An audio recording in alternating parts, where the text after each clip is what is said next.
Hello everyone, how's it going?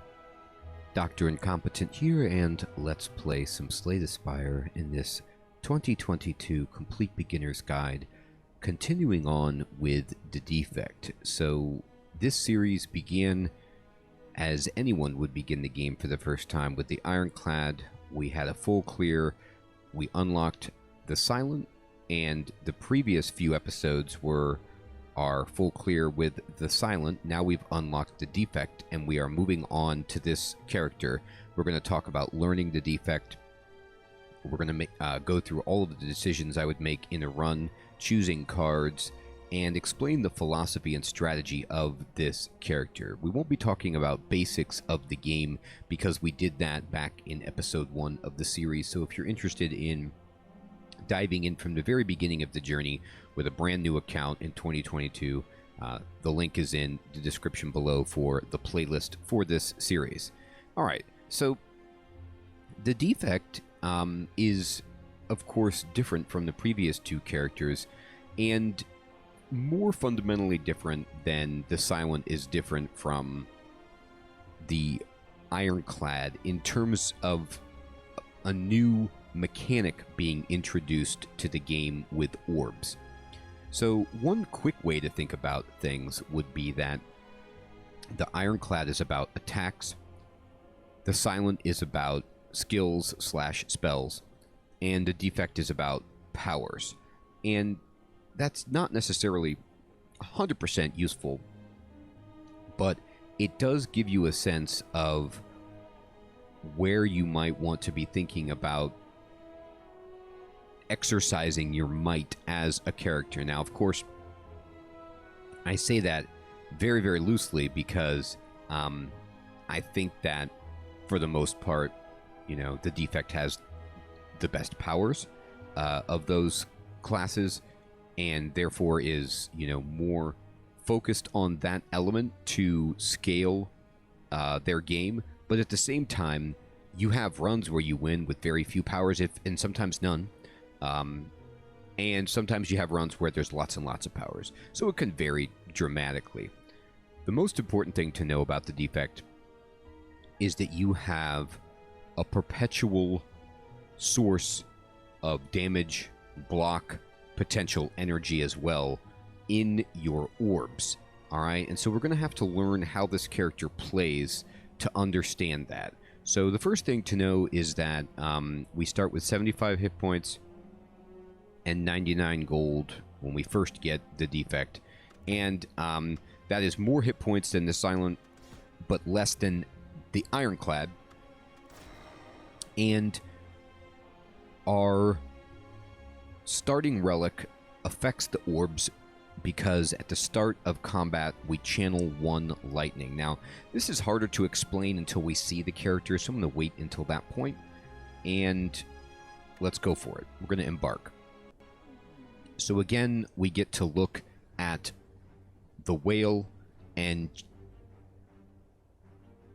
pick a set of bonuses. Now again, I don't know why the whale keeps telling me this, because I have not played at all since we played last time and the Silent won. I don't know if I exited the game prematurely, but again, we're only be given these first two options. Normally you get 4 options from the whale, but I also think it might be because this is the first time on this account that I'm playing this character, and this is what the whale gives you when you play only once. Let's take a look at the deck. The Defect begins with 4 strikes and 4 defends, and gets a zap card, which allows you to channel a lightning, and a dual cast card, which is your primary damage card in the beginning of the game. And again, I'm going to wait to talk about orbs until you can visually see them on the screen. But effectively, lightning orbs will do, each one will do 3 damage to the enemy at the end of the turn. And then if you evoke an orb, it does 8 damage without being powered up.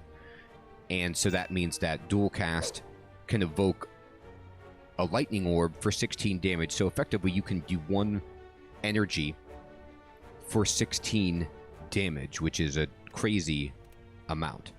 So always, when these are the choices for you for your whale, you want to pick enemies in your next 3 combats have 1 HP. It is the one of the best whale bonuses, if not the best whale bonus in the game. And let's look at the map. Can we snipe an elite with this? Maybe. So if we took this path, we'd have 2 hallway fights, a shop, an unknown, another shop, and a look at an elite. Then we get a fire, we'd be forced into 2 more elites, and we'd be fighting the slime boss. Slime boss is particularly onerous Act 1 boss that wants to do a ton of damage to us on turn 3.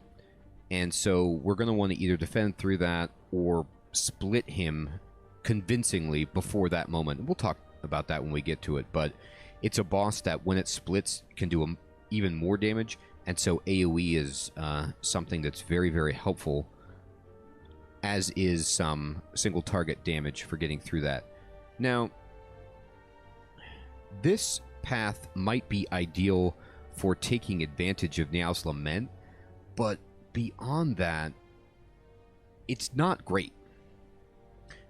And I say that because 1 fire, right? Let's just count up the hallway fights. So we'd have 1, 2 guaranteed. Then we'd be here. Our health would be fantastic if we hadn't encountered too many fights yet.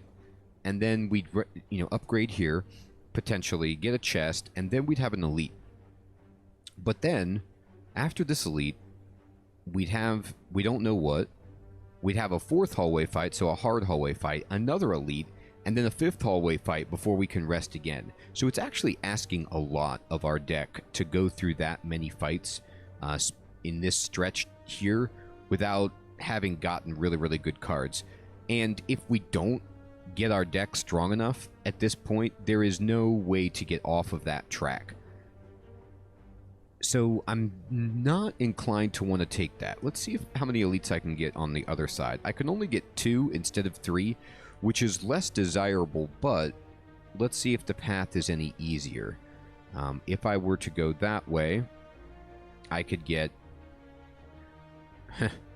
1, 2, 3, 4 hallway fights before resting into an elite, into the next hallway, into another elite, all before campfire. So this path is actually also insane. Even if I were to skip out and go this way, I'd be fighting like a 5th or 6th hallway fight just to try to rest, and then I'd have 7, 8 hallway fight, and then the rest, and it's not very good. The problem with the other path, up the middle, is that there's no elites, and so we'd have no opportunity to get relics. So what do? I think I don't like either of these options, but I can't in good faith consider that I would scale my deck enough without any extra relics. It's not like it's impossible, but I want to get strong on Act 1. I don't want to just miss elites. This path over here, I'm not 100% guaranteed to snipe this elite, by the way. We could get a fight right here, and then I'd be going into the elite without anything special. I also don't like 2 shops in a row with only a little bit of gold to start out. Like, it's going to be one of these shops is probably going to be a miss, and so it's kind of a wasted floor. So given all of that,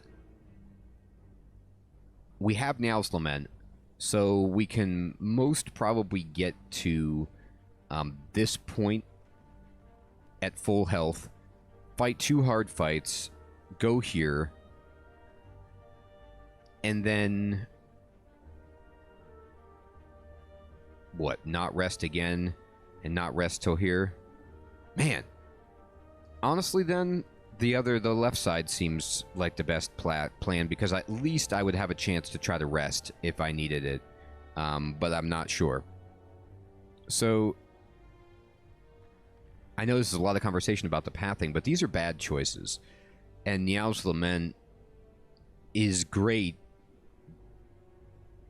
but I'm not sure we're going to get to capitalize on it enough for this home stretch. We're going to find out. All right, so here we go. I'm going to go back. I'm going to take Niall's Lament, and we're going to leave, and we are going to start right here. Okay, so now we can explain the orbs. Niall's Lament is making it so the enemies in the first 3 fights we have will have 1 HP, and that's all enemies. You see they're at 1. Now, I could just strike these guys down and win, but let's talk about this. You see, by default, the Defect begins with these 3 orb slots. Our starting orb, the Cracked Core, makes it so we start with a lightning orb over here in the rightmost of the orb slots. At the end of the turn, when we end the turn, this orb will deal 3 damage to a random enemy. That's its passive ability, okay? So if I were to kill this guy with a strike, and I ended my turn, I would guarantee this guy's going to get hit for 3 damage. He dies. We win. GG. If I play a zap, okay, another orb will go in the next most available left slot. Right here, the orbs place from right to left, okay, counterclockwise around you. And it would go here. If I played another zap, a lightning orb would go here. And if all 3 of my orb slots were full, okay, and I played a zap, then this orb would get bumped out, and it would evoke, which means it would do its evoke ability. You can always mouse over your orbs to see what they do, and deal 8 damage to a random enemy. Now, then this orb would stick here, and all of the orbs would shift to the right. So whatever orb is in the right slot will evoke next if you play an orb and all of your orbs are full. So I'm going to show you that as a demonstration. I will play an orb here, okay? And I'm going to end the turn. And you'll see that the first orb triggered its passive ability. Bam, it killed something. And then the next orb in line triggered. It can't hit the target that's dead, so it hits the other target, and we do 3 damage to both targets. Boom, boom. So your orbs trigger at the end of the turn from right to left in order. Okay? Now we get 16 gold. We get a skill potion, which is good. And we get to add a card. All right, let's talk about some choices here. With the Defect, like anyone, in Act 1, you are looking for damage. It is a DPS race in Act 1. You're trying to do as much damage as you can to burn through elites, survive the boss, and move on. For that purpose, Skim is not useful to us. Skim is a good card. It draws 3. It's great. Drawing is fantastic. This is a great card to pick up later. But early in the game, you don't want to draw cards because all your cards are the same. Yes, maybe you can cycle into your dual cast or something like that a little faster, but asking for 1 energy of the turn to draw 3 cards that all are about the same is not as good until later when you have better cards you're going to hunt for. So our 2 damage choices are Bullseye and Ball Lightning.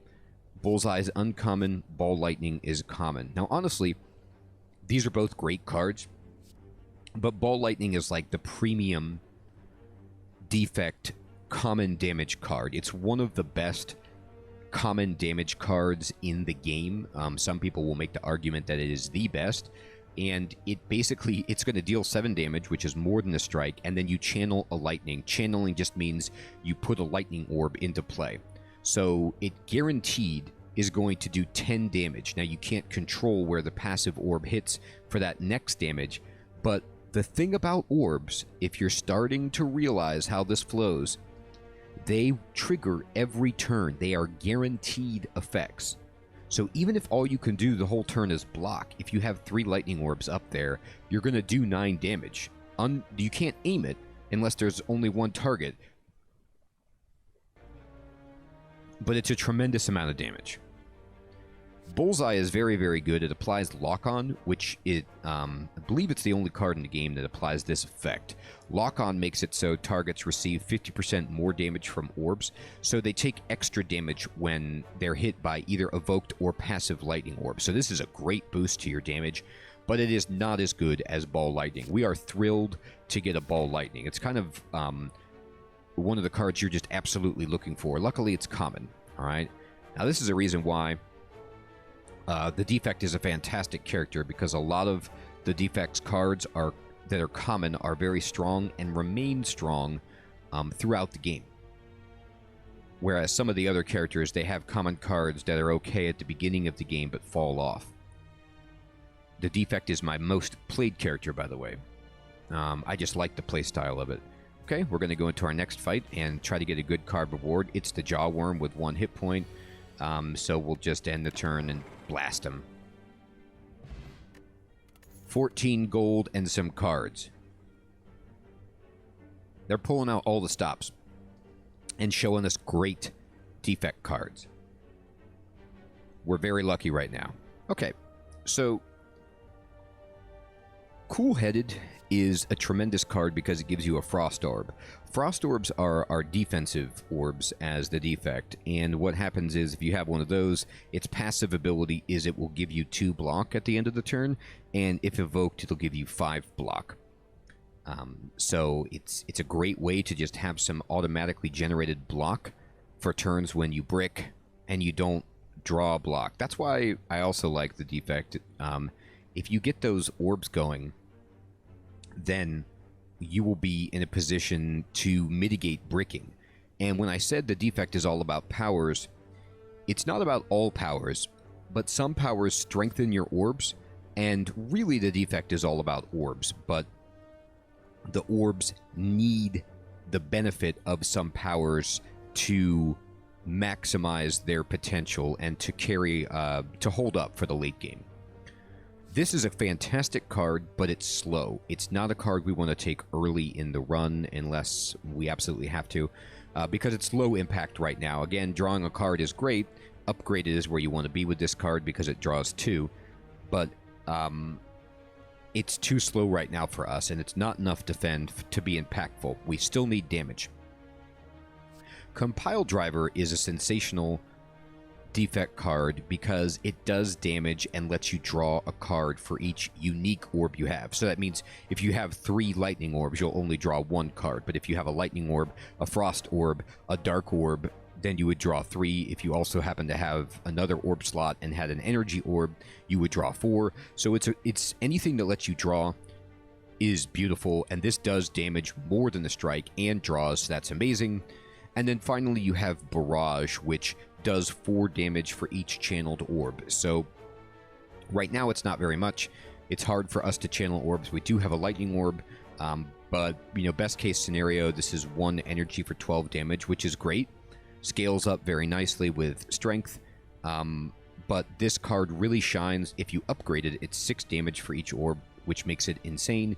And then if you're able to get more orbs through relics or powers, then this card becomes a showpiece of the Defect's damage. It's one that you want probably one of these if you can get it, but in this situation, it's a little too early to take it over a Compile Driver because Compile Driver is just so fantastic for helping you draw and do damage. So I will take a Compile Driver over a Barrage. Additionally, we do have a Ball Lightning for some other damage. Okay. So now we've gotten a couple of good cards, and we get to go to the first shop. Remember, we're looking at 2 shops, so if we don't like what we see here, we can skip it. Okay, so in the upper right, there's always going to be a power. This is one of the Defect's better powers. It's called Capacitor, and it gives you 2 extra orb slots. Okay, so 2 extra orb slots means that you can fit more orbs up there, which allows you to have more block or do more damage, and it's a beautiful scaling card. However, this point in the run, it is a little slow. It is unlikely that we are going to fill up 5 orbs with the cards that we have right now. So I think it's too slow for us to take this card, but we definitely want to try to see one later. You could force it if you really, really wanted it, but I think it's too early for this card. Aggregate is a great energy gathering card. It gets better the bigger your deck is. They recently improved this card, or sort of recently, to be stronger, and it is really, really good. Upgraded, you get an energy for every 3 cards in your draw pile, so most of the time you're getting like 3 or 4 energy out of this card, and it is a terrific way to get yourself some energy. But again, our deck is too small. We don't have enough cards to even play, most likely, for this to be good, so we're not going to take it. A little too early in the game for this card. Recursion lets you evoke your orb that's in your right slot, and then you immediately channel it again. So it's kind of like you're shuffling your orb around, but you get that powerful evoke effect. This is a good card. It's best used, in my opinion, with dark orbs, where you're trying to generate, get the dark orb to be stronger, and you'll see if we get one of those. But basically, a dark orb just builds up passively over time and doesn't do any damage passively. It only does damage when you evoke it, but once you use it, it's gone. So what you're trying to do is kind of sit it there and build it up, and then pop a dual cast on it and do a whole bunch of damage and take something down. This lets you get it out of the way so that you don't evoke it too early and get a trigger on it, which just makes it do damage and makes it bigger. We already have a compile driver. We don't want two at this point. Rip and Tear is a terrific damage card, but it now that we have a couple of damage cards, I don't think we need to spend 81 gold on this card right here. Blind is a good defensive card, but it's too expensive for me in this point. Bird-Faced Urn is tremendous. It's one of the best relics in the game, especially for the Defect, because you're just healing all the time when you play powers, and so it gives you like another source of healing, so you can just upgrade your cards and sustain. It's beautiful. Centennial Potion we saw on our first run. Cauldron is going to give us 5 potions. We can't afford it anyway. It is always worth just mentioning that these 3 relics that we see here, we'll never see them again for the rest of the run. Do we want to remove a card? Maybe. Defect wants to remove strikes pretty quickly. Strikes are terrible for the Defect. In general, just attack and defense without use of orbs is not the best for the Defect, but defense is still way better. Like attack, just basic attack cards are pretty poor unless you have a whole bunch of strength relics. What I'm looking at immediately is Essence of Darkness. This is an expensive potion pickup, but it's basically a guaranteed win in a fight. It says channel 1 Dark Orb for each slot, so that would mean like you scooch all your orbs out of the way and then you get 3 Dark Orbs. And the Dark Orbs are the ones that I told you about that build up over time and just do damage. So if you built these up and started evoking them, you're going to kill some elite. So honestly, I think I'm going to just take this Essence of Darkness and use it as a get-out-of-jail-free card for our path. Because, number one, none of these cards are just jumping off the page at me. I could save my money. But what I like about this is, remember, look at our path. We have, like, Murderer's Row up here. And so if we got into, like, let's say this elite fight, or even this one, and I'm like, oh my god, I'm not going to make it. Like, I could use this at the beginning of the fight and give myself enough life to maybe make it. I just need a little boost like that right now. Now, I'm not going to go to the right. This would be if everything was going horribly, but we are doing okay. So I'm going to go here, and we're doing okay in the sense that we've gotten some good cards. So we got a couple of nice cards. I feel okay. We're at full health, and we're going to take the Golden Idol. So this is going to give us more money, which is tremendous. It's not going to help us in this next shot, but later it'll help us out. I am going to lose 6 max HP right here. So we go down to 69 HP, which is kind of scary. You know, we don't want to go super low, but it's worth it for a Golden Idol in my opinion. I don't want to take 18 damage because this path is too hard. If I had a whole bunch of rest sites or some other way of generating health, I could consider taking 18 damage here, but I don't. Also, taking a curse is absolutely not what I want to do. I don't have enough money to remove it right here. It's just not going to happen. We only have 27 gold, so the likelihood that there is something we can afford is low, but there is. And we have a decision to make. By the way, biased cognition. Let's take a look at this because we haven't got to talk about this. Focus is what you're looking for in your powers. There's a power from the Defect called Defragment, and you basically take that card every time you see it because it gives you focus. Focus makes the power of every channeled orb you have increase, proportional to its level. So, like, 4 focus, for example, would give +4 to both the evoke and the passive ability of my lightning orb. So instead of 3 damage at the end of the turn, how about 7 damage at the end of the turn? All right, instead of 8 damage when evoked, what if we do 12 damage when evoked? All right, so this power, you can see it is the best scaling. Now this one is a rare and you lose focus over time, but it's a short-term boost. And if you have an artifact charge, you can negate the second clause of this power, and it becomes one of the best cards in the game. But for now, we don't have it. I'm going to buy a second Compile Driver. I know this is potentially questionable, but Compile Driver is just a great card, and I want a little bit of extra damage in my deck and some more draw. I don't have that.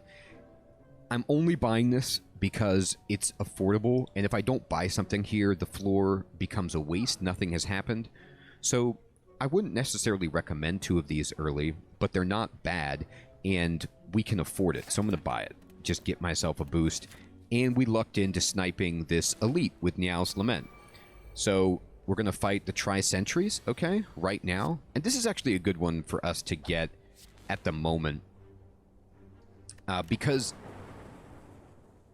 this one could kill us potentially. If we draw the game out too long and we're just drawing dazed cards, we could take a whole bunch of damage in that fight.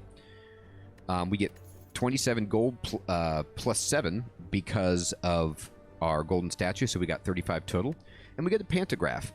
This is beautiful for us because it basically means that the last campfire, unless we're at like 1 health, we're going to be able to guaranteed upgrade. It's just 25 health. So you look for things like that. And our path is really hard, so we might need that. And let's see if we get a good card. We don't really get a good card, unfortunately. Tempest is okay. All right, this is okay.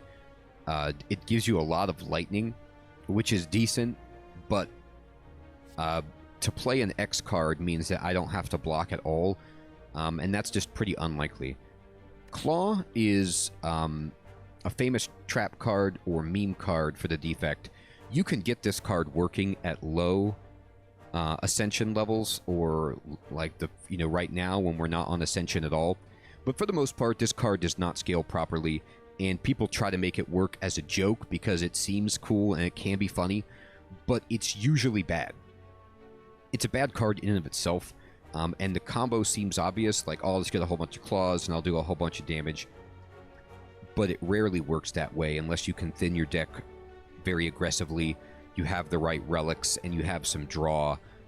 This is not a card that you want to take. Sometimes I will take 1 claw early in the game if I'm desperate for damage because it's 0 energy and just will give you a little bit of extra push.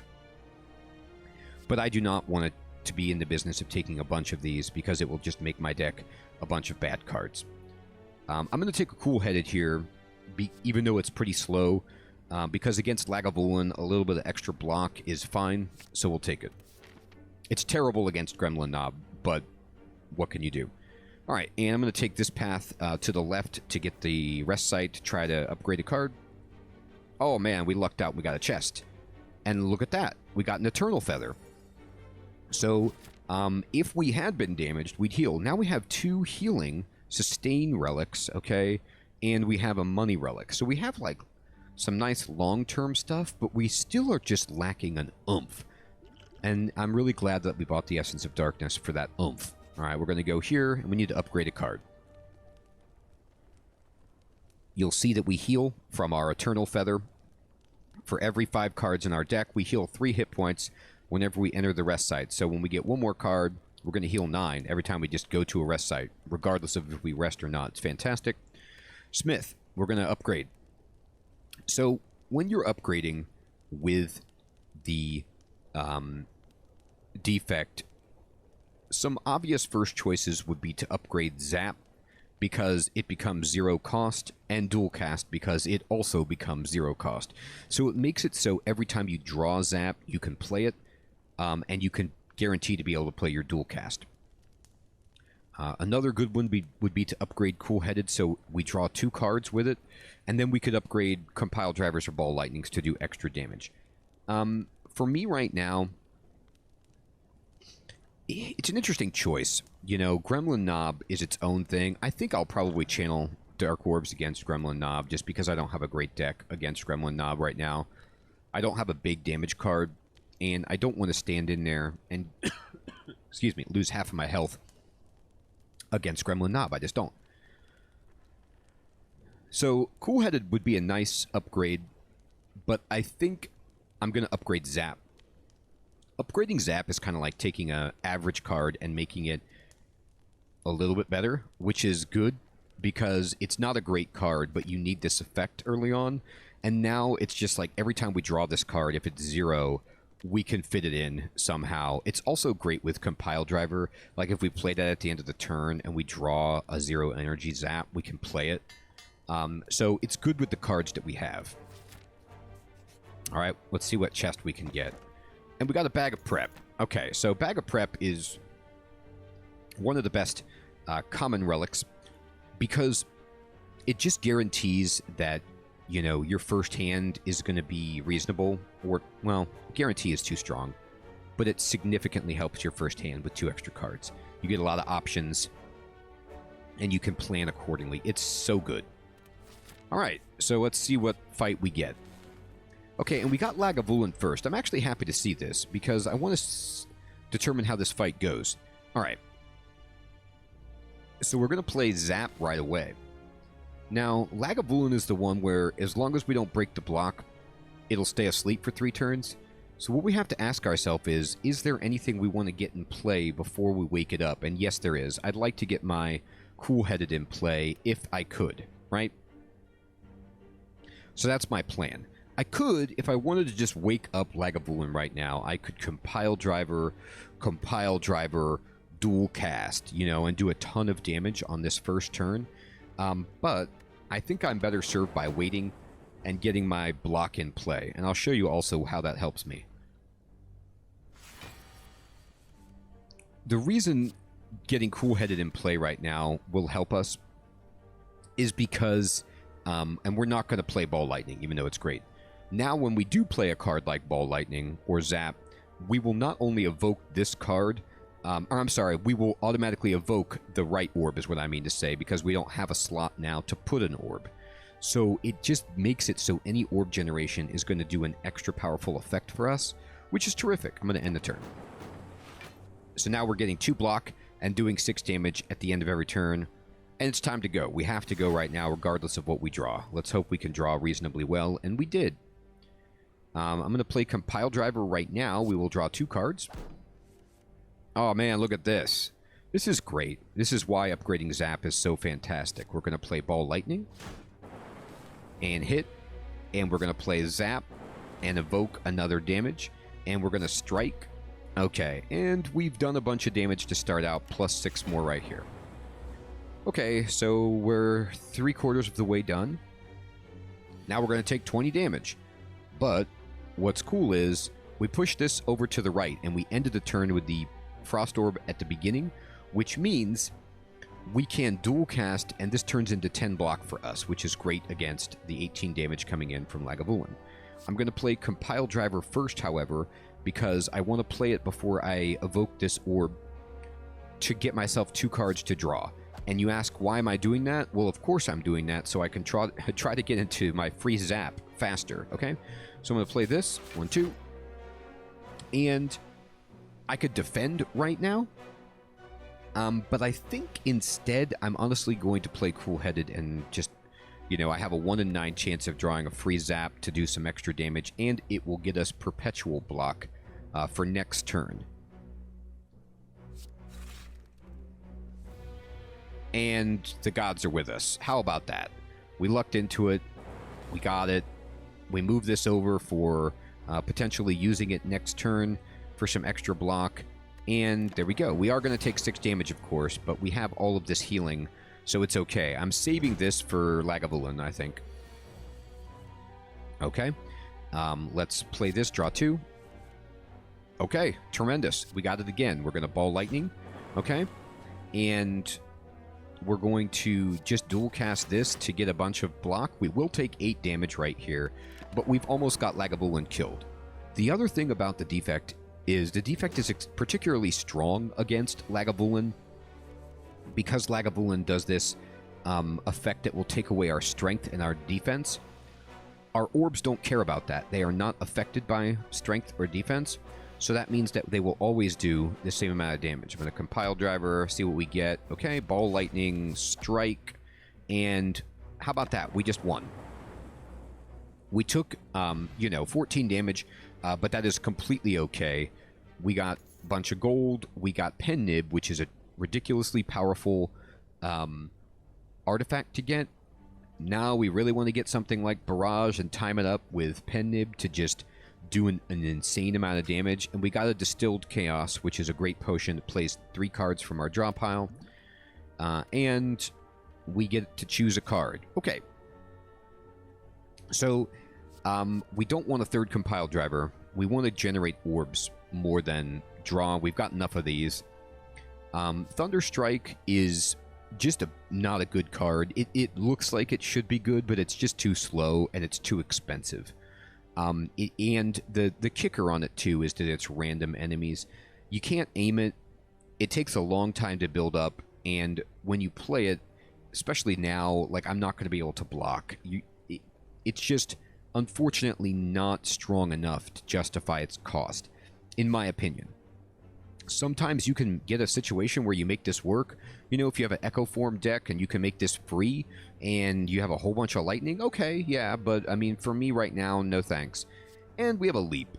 A Leap is a fine defensive card. It's 1 energy for 9 block, and I'll happily take 1 Leap to just give us a little bit of defense right now. It's not a terrific card, but it's good enough. And we go here, and what do we see? We have found the Golden Shrine. So let's look at the map.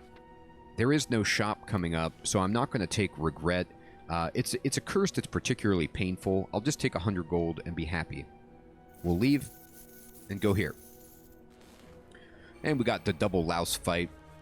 So this is a fight where if you draw the right cards with the Defect, you just can absolutely crush this one. We did not draw the right cards. I'll just say that right now. But I can compile driver this guy and see if we do find something better. We didn't.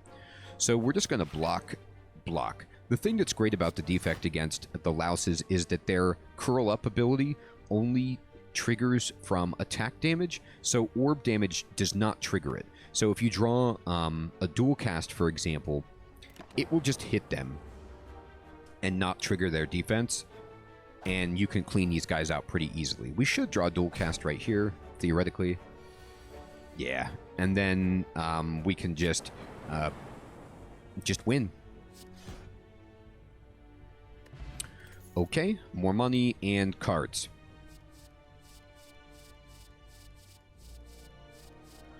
Again, we don't need another compile driver. Another cool-headed is okay, but I'd rather have an upgraded one.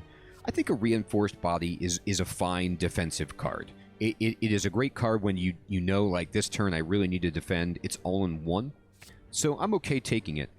And unlike some of the other characters that we've seen, the Defect is interesting because the Defect is such a balanced character that it can actually afford in Act 1 to take a few defensive cards if they've gotten attack established. Like, it doesn't derail the deck so much to take something, to take a leap like we took right there before this, or the reinforced body. Like, these are good, okay? But I'm not going to take many more defensive cards unless I absolutely have to, but now I'm okay. All right. So we dodged Gremlin Knob, which is tremendous. Remember, you can't fight the same elite in a row. There's 3 elites total, and you have a 50-50 shot after you fight 1 elite to get either of the other remaining elites. We already fought Tri-Sentry, but this is a more favorable fight for us, honestly. And we can save Essence of Darkness then for the Slime Boss. And actually what we can do against the Slime Boss with Essence of Darkness is brutal if we set it up correctly. So we'll see if we can do that. First things first, we're just going to play Zap. I will double defend, and we will hit the weaker of the sentries on the outside. This is the big turn for us right here, because they're going to do 18 damage.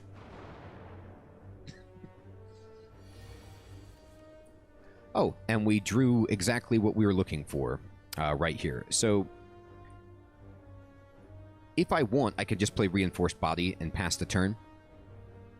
But the only reason I'm not going to do that right here is because it's a little bit slow, and I don't want to get into a spot where my deck is all dazed cards. So I'm actually going to drink a skill potion and see what we can get right here. Chill is absolutely phenomenal. So Chill is going to channel 1 Frost for each enemy in combat, so that's 3 right now. So we're going to play this first. To channel this, it will evoke these 2 orbs, and then we're going to play a Ball Lightning and maybe a Cool-Headed to just finish out our block for the turn. So we'll play this, see where the damage goes. That's the thing, you have to always wait with the Defect to see where the damage lands to make your best decision about what to attack next. Luckily, we did hit this sentry, so we can just hit it right here with Ball Lightning. Now we have 2 types of orbs evoked, okay? And we are going to have 9 block doing nothing. I'm going to play Compile Driver and hit this. And we did get Dual Cast. So if we play Dual Cast, we will almost fully block. We'll get 10, 15, 17, and we'll take 1 damage, okay? And I think that's a pretty good exchange. And look at that. We got lucky and hit this one. I don't want to play another potion unless it becomes absolutely necessary.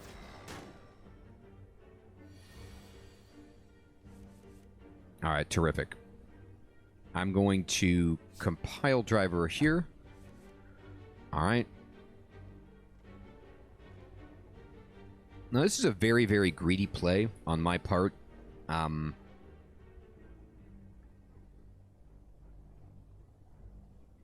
I'm not going to hit this one. I'm going to play my Ball Lightning and work on this sentry. And then what I'm going to do is play Reinforced Body and fully block this guy and just hope that we hit with one of our orbs here. If we don't, it's not the end of the world. And we got lucky and killed it. But we had a 1 in 3 twice, so we had like basically a coin flip 50-50 shot of doing that, and I felt like it was worth it. I didn't want to overkill one of those guys. And now you get into the part of the fight where we're going to be drawing these daze cards, and we're going to be slowed down, and our deck is just going to be sad. But, look. 1, 2, fully block, work on the weakest sentry, pass the turn, damage raining down. So you can see that this effect of 3 damage might not seem that much, but over the course of, you know, a long boss fight, it adds up ridiculously. This is why Leap is so good in this fight. Full block. And I only needed 1 card. And I only drew 1 card. So we can just chip away and try to get enough damage to kill this guy, and then we'll be cruising. And, oh boy, we drew a really, really good hand here. Okay. Let's then Compile Driver now for 2. Alright. Oh, we got Pen Nib. Okay, so when Pen Nib turns on, it flashes, you get the Pen Nib buff. You see there's 9 down here because you need 10 to do double damage. So our Compile Driver is the most damage we can do. It's going to do 14. I'm going to put the damage into this guy to not waste it. And then I'm freely able to just kill this dude. We're taking no damage, but I'm going to zap so that all 9 of this damage goes to him right now. And what that means is we guaranteed kill him without playing any cards at all, and he won't do any damage to us this turn because this effect happens before he attacks. And we just happen to draw 21 block just like that anyway to embarrass the guy, troll him, and oh boy, we got a Molten Egg. How about that? So the Molten Egg is best on the Ironclad, but it's no slouch for the Defect. You're looking for the Frozen Egg for the Defect, which upgrades powers, because remember I said like each egg kind of goes with the main 3 characters. Like the Ironclad probably wants the Molten Egg most. The Silent probably wants the egg for skills the most, and the Defect probably wants the frozen egg the most, but it doesn't matter. It's fine. Everybody wants them all. Everybody enjoys them all. Upgrading cards for free is great. And you can see right... Oh, boy, the game. The game loves us right now, everybody. Remember how I said I wanted that barrage back? Well, because of our Molten Egg, not only do we get a barrage, we get a barrage plus. So barrage plus is going to do 18 damage for us if we have all orbs going right now. And if we have our pen nib going, then it's going to do 12 times 3, 36 damage for 1 energy. How about that? So we snap pick barrage plus, and we're thrilled. I'm going to go right. Okay, so for our last hallway fight, before we get to the slime boss, we found the Gremlins. And this is a hallway fight that exhibits the major gap that we have in our deck so far. We have no AoE, and it's very sad. Our deck is actually really, really strong, but what it doesn't have is AoE. And we just straight up have not been offered a single AoE card, right? Maybe that second shop had one that we couldn't afford, but in terms of rewards in the first shop, we didn't see any. The main AoE that you're looking for with the Defect would be like perhaps a sweeping beam is reasonable. There is also a fantastic card that costs 2 energy that hits every enemy for 10 damage and generates a dark orb that's doom and gloom. That's also really good AoE. And then, of course, at the rare level, you could get electrodynamics, which is a power that makes your lightning, when it ticks, hit everyone, not just one target. So it is gangbusters at AoE. There's a really, really good options for the Defect for AoE. We just didn't get any of them. Luckily, though, these guys are pretty weak, and our orbs will do enough damage to get through this for us. Now, the main consideration that we would have right here would be, do we want to try to tick up our pen nib a little bit before we get into the fight? We can play with hit points a bit as a resource because we're guaranteed to heal for 25, and we will also heal for 9 when we hit the rest site. So we have 34 points of healing. So as long as we don't go below 35, then we're good. All right, so I'm going to just do a zap here. Now, we have 4, 9, 17 coming in. So, of course, Reinforced Body just wins right here for a full block. But I don't think I want to do a full block. I think I'd be better off just killing this 11 health goblin and taking 9 damage off the table. So we'll just do this. We'll do this. And then I can Reinforced Body once to block all but 1 damage. Now we are going to get a debuff from the fat gremlin.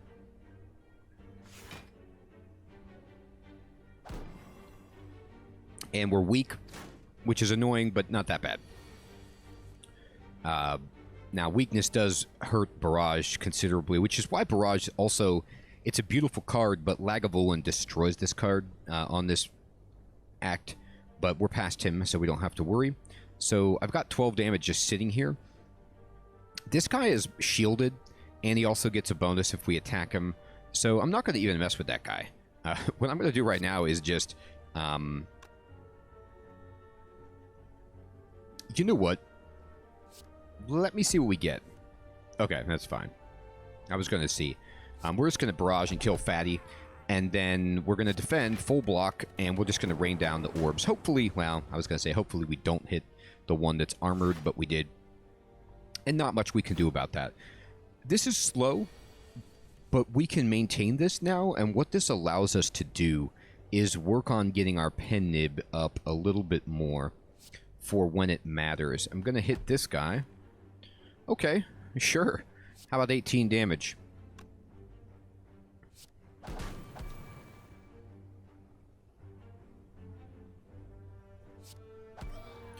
Okay, we win. And pen nib at 8. Pretty good. Pretty good. I'll take it. We get a colorless potion, which we have room for, and we get to add a card. Now, funnily enough, I said that this was the...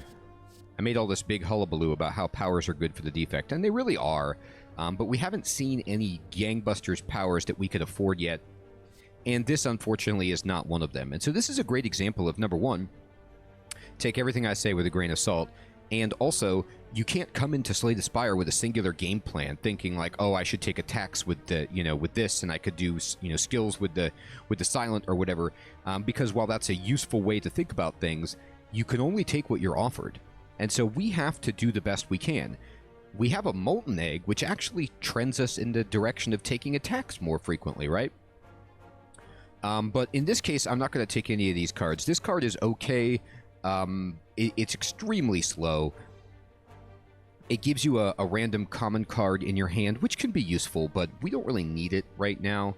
I take this if I'm, like, lagging way behind and I need to just maybe pray that I get something to help me scale, or I just need a little extra something, but I don't.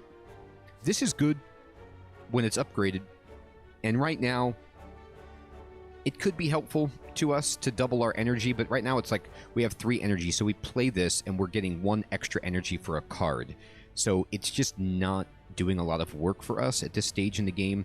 And Beam Cell Plus is very good. 2 vulnerable is great. It's something to work to consider. It's actually, you know what? I should take it because we have Barrage Plus. Like if I could line up Beam Cell Plus with Barrage Plus, and I mean, heaven forbid we line it up with Pen Nib, but I'll take it because it's upgraded. The 2 vulnerable makes it worth it. Normally, I'm not huge on that card unless it's really, really early in the run, but because we have a Barrage Plus, we can make use of it. We're going to go into the fire right here, and we almost heal to full, so we do not need to rest. Although, if I will say, if you're going to rest before a boss fight of Act 1, Slime Boss is the one to do it, because you can take a ton of damage in this fight if it doesn't shake out the way that you want. We're going to upgrade, and what are we going to upgrade? What helps us the most here?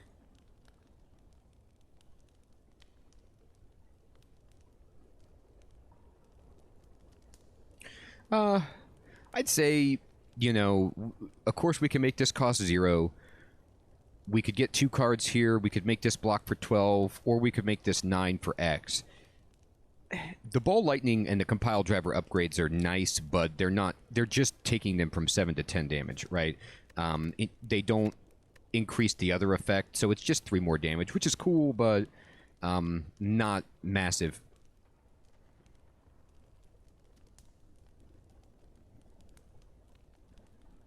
I think I'm going to upgrade Reinforced Body just for this fight.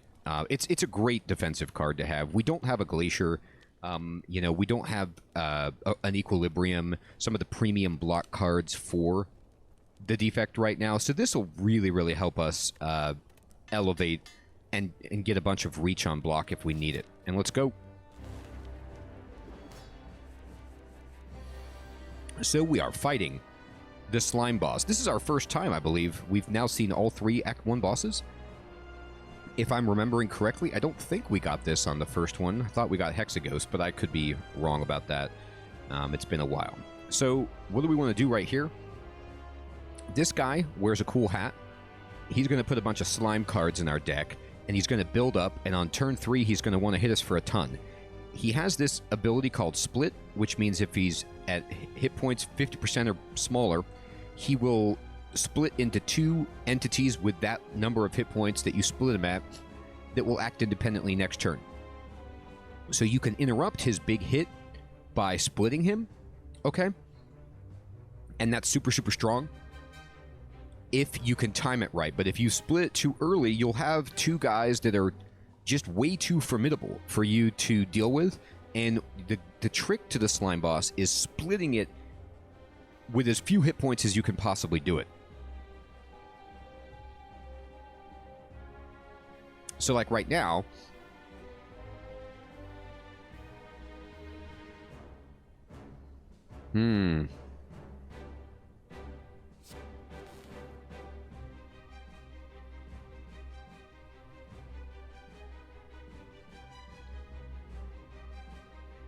I don't want to split it, but I'm going to do a ton of damage to it. I'm going to drink my Essence of Darkness, get this going, right? And then I'm going to set my pen nib up for Barrage Plus. So I'll compile driver. And we're going to do 30... No, I'm sorry, we only have 2 energy. So we're going to do 24 damage right here, which will take it down to 93, which does not split it. We got to get it below 70, but it really, really sets us up in a good position to be close to that. So I'm going to do this. And my math was completely wrong. What I did was I only times it by 2 because I was thinking it needed energy. Like, I was looking at reinforced body. No, it did 36, so it did 12 more than 93 down to 81, which is actually great. I can strike it right here and take it down to 75 and not split it, right? And I think I will do that. I want to get it as close as we can, but I don't want to accidentally split it, okay? So we're going to leave it here. And the cool thing about Dark Orbs is they won't hit it. So he's going to put some slime into our deck right now. And we could split it right here, but let's look what we're going to get next turn. Right. So next turn, what we can do is we can cool-headed Beam Cell Compile Driver, draw 2 cards, have 1 energy left to try to get a dual cast or another push, and absolutely crush this guy. I could Ball Lightning right now, but if I let this rest for another turn, and all of these rest, they will do more damage next turn. So we're just going to pass the turn. This is the trick against the Slime Boss with Dark Orbs. You just let these crank up. Now look, he's going to want to do like a bajillion damage to us right now. 35, in fact. But what we do is, first of all, just by playing Cool-Headed, he will split. We're playing Cool-Headed first, by the way, so that we can get 2 orb types for Compile Driver.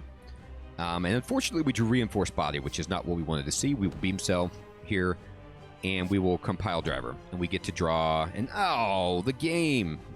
But, guess what? All right, first of all, when he splits, he's going to lose the Vulnerable, so that's bad. But, watch this. This could be egregious.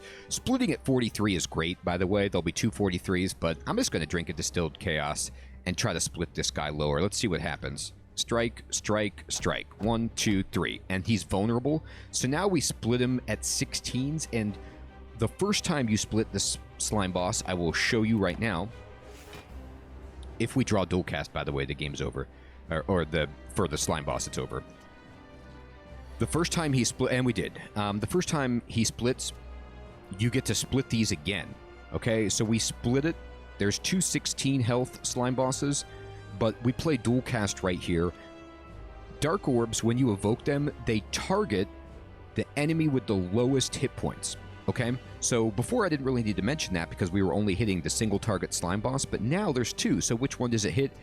It hits whichever one is the lowest, and if they're tied, I believe it randomly decides which one it picks. But in this case, if we play this, it'll hit one of them for 24 damage, and then that one will be dead, and it can only hit another one, and it'll hit this one for 24, and they won't even split again. We just win right now without getting hit. Now, of course, that did take 2 potions. It was a pretty egregious use of potions. You could do less if you wanted to. You might not have needed to play Distilled Chaos right there, but I thought it was worth it just to get out of that fight completely unscathed and roll on. If you wanted to be more aggressive, you could totally skip that and save that potion for later, especially considering you get a full heal at the end of the fight. But I always like to just, you know, take a win easily when I can get it like that. We get 96 gold, so we're already up to 407 gold. We get a speed potion, and we get some choices. So what rare card do we want? All right, so Buffer is a power that prevents the next time you would lose hit points. So this is cool for, like, on a Slime Boss. If you play Buffer, for example, on that 3rd turn, you can just make it so he does no damage to you that turn. It's only for 1 attack. Upgraded Buffer is fantastic because it blocks 2 attacks, but if you get hit, like by the birds, for example, on an early fight on floor 2, and they do 1 damage each hit, Buffer absorbs 1 damage just like it absorbs 100 damage, so you got to use it in the right fight. Rainbow is great because it gives you 3 of each orb, between lightning, frost, and dark. It doesn't give you an energy orb, but it does give you, or a plasma orb, I should say, but it does give you these three. So you get lightning, frost, and dark. And this is really, really good for just giving you a variety pack, but mostly what it's good for is pushing your orbs along. Just pushing them out so you evoke them and get their powerful effect. Without being upgraded, it exhausts after use. And then Seek would be what you want if there's a card in our deck that we want to keep getting all the time. So Seek lets you fish for a card. It's like a demonic tutor. It's great. Upgraded, it lets you get 2 cards. It costs nothing, and it exhausts once you use it.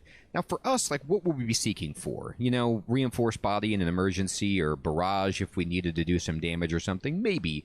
But I think, honestly, right here, I'm just going to take Rainbow. It's not the best card, but it's a solid pick. It does a lot of work for us, and having a way to generate a Dark Orb can provide a whole bunch of extra damage for you, so I'm going to take it. And then what relic do we get? Okay, so, well, this is pretty easy. We got 2 energy relics that are unpickable. Sozu means no more potions, which I hate that effect. I need potions. They're great. Potions are amazing. You saw us just win against a slime boss taking no damage with using 2 potions, and we probably could have just used 1, right? Potions are huge. So no potions bad. Ectoplasm means no gold. Well, we've got a golden idol. So it's reverse synergy, and even if we didn't have that, gold is amazing. You want gold. So this is bad. Black Star just means elites drop an additional relic, so we're going to be elite farming, and that's okay. Relics are good. It's not the best choice, Black Star, but of those 3, it was definitely the one that we're going to select. All right, so we move into Act 2, and we get the Chosen. And we are going to continue this guide with Act 2 and the Defect next time. Everyone, this is a perfect place for us to stop. Thank you so much for watching. If you have any questions about the Defect, please post them in the comments below. I hope you're enjoying this series. Our run is shaping up very, very nicely. Take care, everybody. Thanks for watching.